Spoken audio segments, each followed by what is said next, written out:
Let's pray po muna. Aming Diyos na makapangyarihan sa lahat, maraming salamat po sa bagong araw na ito na kami muli nagkasama-sama upang magdasal at magbahagi ng inyong salita. Huwag po ninyo kaming hayaan na maligaw sa aming landas, manaig ang nais ng kalaban para sa amin, kundi tulungan po ninyo kami na manatiling tapat sa inyong mga salita upang kami ay magkaroon ng victory sa lahat ng temptation na aming kinakaharap sa araw-araw. Sa isi-share po na verse ngayon, nawa ito'y magbigay ng pag-asa at lakas sa aming lahat na bumubuo ng Plan 40. Pinupuri at pinapasalamatan po namin kayo, O Diyos, at inaalay po namin ang lahat ng ito sa ngalan ng iyong anak na si Jesus. Amen. Hello everyone! Kamusta po ang lahat? Welcome to our day 26 of our Plan 40. Today we're gonna talk about Ephesians 6 verses 11 to 17. Ang sabi po rito sa 11, put on all of God's armor so that you will be able to stand firm against all strategies of the devil.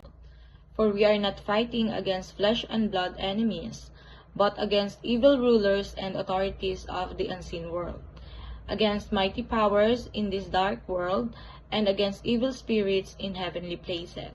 Therefore, put on every piece of God's armor so you will be able to resist the enemy in the time of evil. Then after the battle, you will still be standing firm. Stand your ground, putting on the belt of truth and the body armor of God's righteousness. For shoes, put on the peace that comes from the good news so that you will be fully prepared. In addition to all of this, hold up your shield of faith to stop the fiery arrows of the devil. Put on salvation as your helmet and take the sword of the Spirit, which is the Word of God. Paul wraps up his practical teachings with a series of analogies. Inihahambing ang mga aspeto ng pananampalatayang Kristiyano sa mga kagamitan na dala ng isang sundalo. Kasi di ba hindi naman talaga tungkol tong laban na to sa pakikipaglaban natin sa mga tao o physical na bagay lamang dito sa mundong ibabaw. Kundi ang talagang matinding laban natin ay ang sa espiritual na puwersa ng kasamaan. Yun talaga yung talagang laban natin dito. At dahil dito, inutusan tayo o ginabayan tayo ni Paul na magsuot tayo ng armor of God upang maging handa tayo sa pakikipaglaban at mapagtagumpayan natin ang ating labang espiritual sa pagbibitbit ng katotohanan, katwiran, pananampalataya, kaligtasan at ang salita ng Diyos upang mapanatili ang ating lakas at paninindigan laban sa mga kasamaan sa ating paligid. Ito din ay magagamit natin ngayon, lalo na ngayon sa ating nagsasagawa tayo ng Plan 40, lalo na't meron tayong sinasagawang panalangin, kahilingan kay God, nandyan lahat ng temptation at pag-atake ni Taning sa atin. Kaya dapat palagi nating suot ang whole armor of God.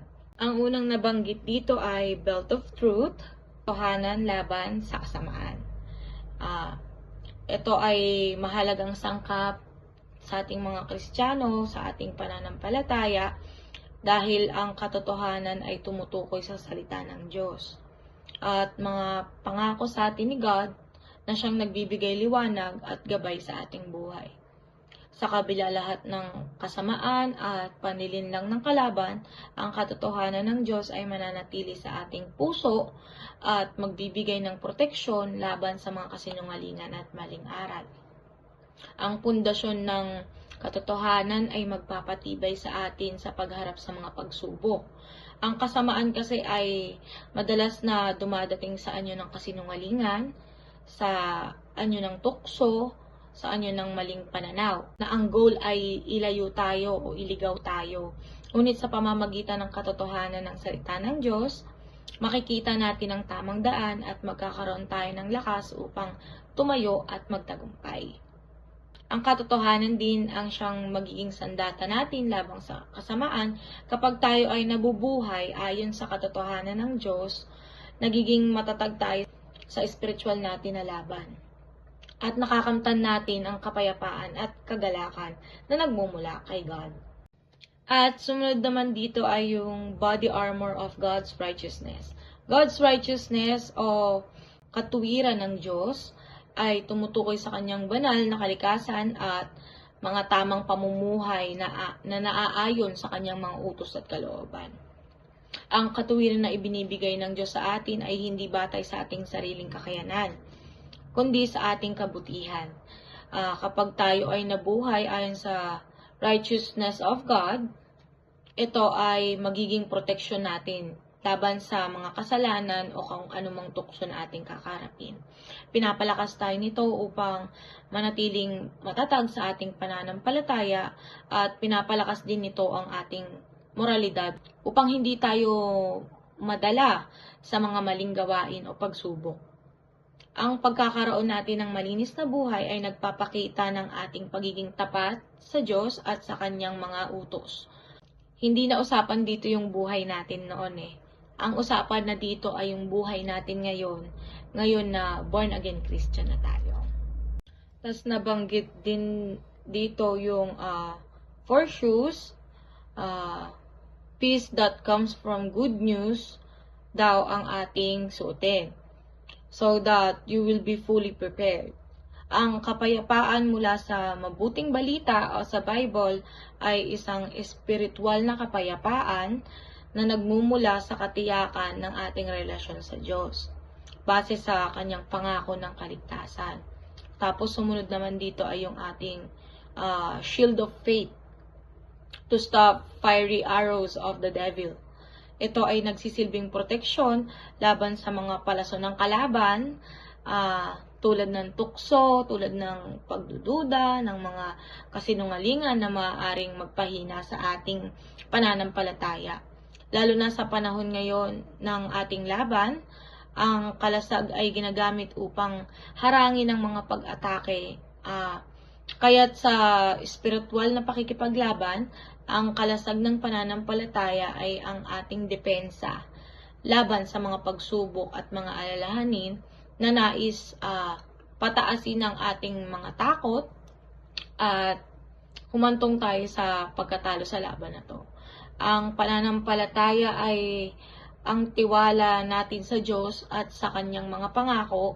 Kapag tayo ay may matibay na pananampalataya, nagiging protektado tayo laban sa pananabutahin ng mga kalaban, tulad ng mga pagdududa at takot na nais na pabagsakin lamang tayo. Ang kalasag ng pananampalataya ay nagpapalakas sa atin upang patuloy na magtiwala tayo kay God. Kahit na may mga pagsubok o mahirap na kalagayan sa ating buhay ngayon, ang shield of faith ay ang ating tiwala sa Diyos na siyang magbibigay sa atin ng lakas at proteksyon laban sa mga espiritual na pagsubok at laban. Nandito rin yung salvation helmet o helmet ng kaligtasan. Ang salvation helmet ay nangangahulugan ng proteksyon at seguridad na nakukuha natin mula sa ating kaligtasan sa Diyos na nagpapalakas sa ating pag-asa at pananampalataya at nagsisilbing pananggalang laban sa mga negatibong kaisipan at spiritual na atake. Siya ang magpoprotekta at magbibigay sa atin ng lakas upang magtagumpay sa laban sa kasamaan. Ang kasamaan na nagbibigay ng kasinungalingan, tukso at mga negatibong kaisipan ay madalas nagpapalaganap ng takot at pinanghihinaan ng loob ang ating isipan. Ngunit ang kaligtasan na mula kay Jesus Christ ay nagbigay sa atin ng tiwala at pag-asa. Kaya hindi tayo dapat matakot at mawala ng pag-asa. At ang last naman dito ay yung Sword of Spirit o Word of God. Ito ay hindi lamang proteksyon kundi isang aktibong sandata natin gamit ang mga pangako ng Diyos at mga katotohanan sa kanyang salita na maaari nating talunin ang mga kasinungalingan ng kalaban at magsalita ng katotohanan upang magtagumpay sa ating laban. Ang pag-aaral at pagtanggap ng Word of God ay nagbibigay sa atin ng kapangyarihan upang magtagumpay sa espiritual na laban. Ito ay ang pinakamahalagang sandata na meron tayo upang labanan ang mga espiritual na pagsubok at magtagumpay sa ating pananampalataya.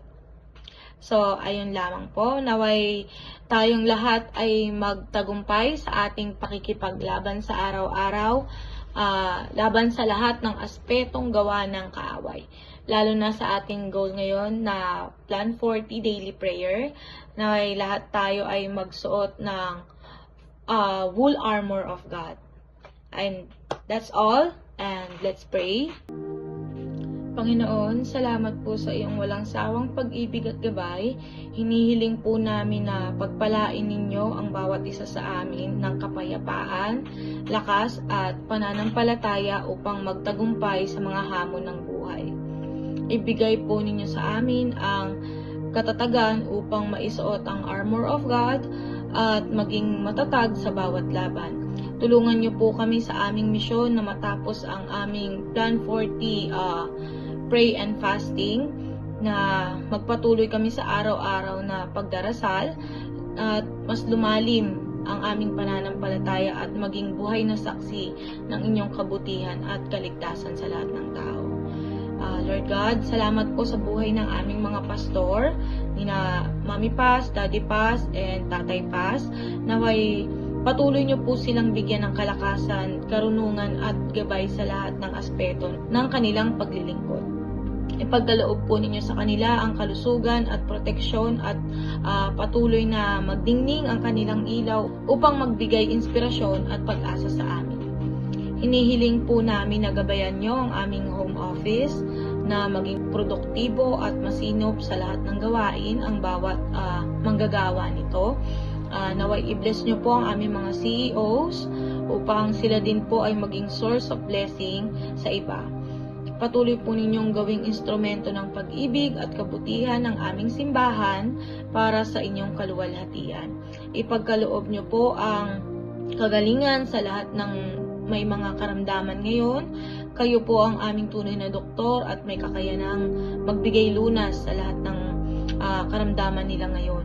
Pagpalain po ang lahat ng may mga karamdaman ngayon ng inyong walang hanggang pag-ibig at bigyan ng lakas sila sa bawat araw. Lord God, maraming salamat po sa inyong gabay, pag-ibig at biyaya.